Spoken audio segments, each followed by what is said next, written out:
बोंधू अशोक खराच्या शिवनिका ट्रस्टचे उपाध्यक्ष डॉक्टर जितेंद्र शेळके यांचा शुक्रवार रोजी अपघाती मृत्यू झाला।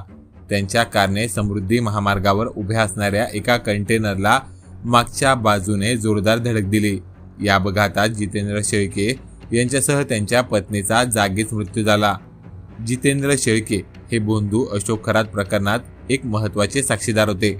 यामुळे त्यांचा मृत्यू अपघात की घातपात याविषयी तर्कवितर्क लावले जात आहेत। यासंबंधीच्या प्राथमिक माहितीनुसार जितेंद्र शेळके आज दुपारी 1 वाजेच्या सुमारास आपल्या कुटुंबियासह छत्रपती संभाजीनगरहून शिर्डीच्या दिशेने जात होते। रस्त्यात समृद्धी महामार्गावरील धोत्रे गावालगत त्यांच्या कारने रस्त्याच्या कडेला उभ्या असणाऱ्या एका कंटेनरला मागच्या बाजूने जोरदार धडक दिली। या घटनेत जितेंद्र शेळके व त्यांची पत्नी अनुराधा हे दोघे जागीच ठार झाले, तर त्यांचा मुलगा गंभीर जखमी झाला। ही घटना इतकी भीषण होती की त्यांची कार थेट कंटेनर खाली घुसली। यामुळे कारचा अक्षरशः चुराडा झाला। जखमी मुलाला लगतच्या रुग्णालयात उपचारासाठी हलवण्यात आले आहे।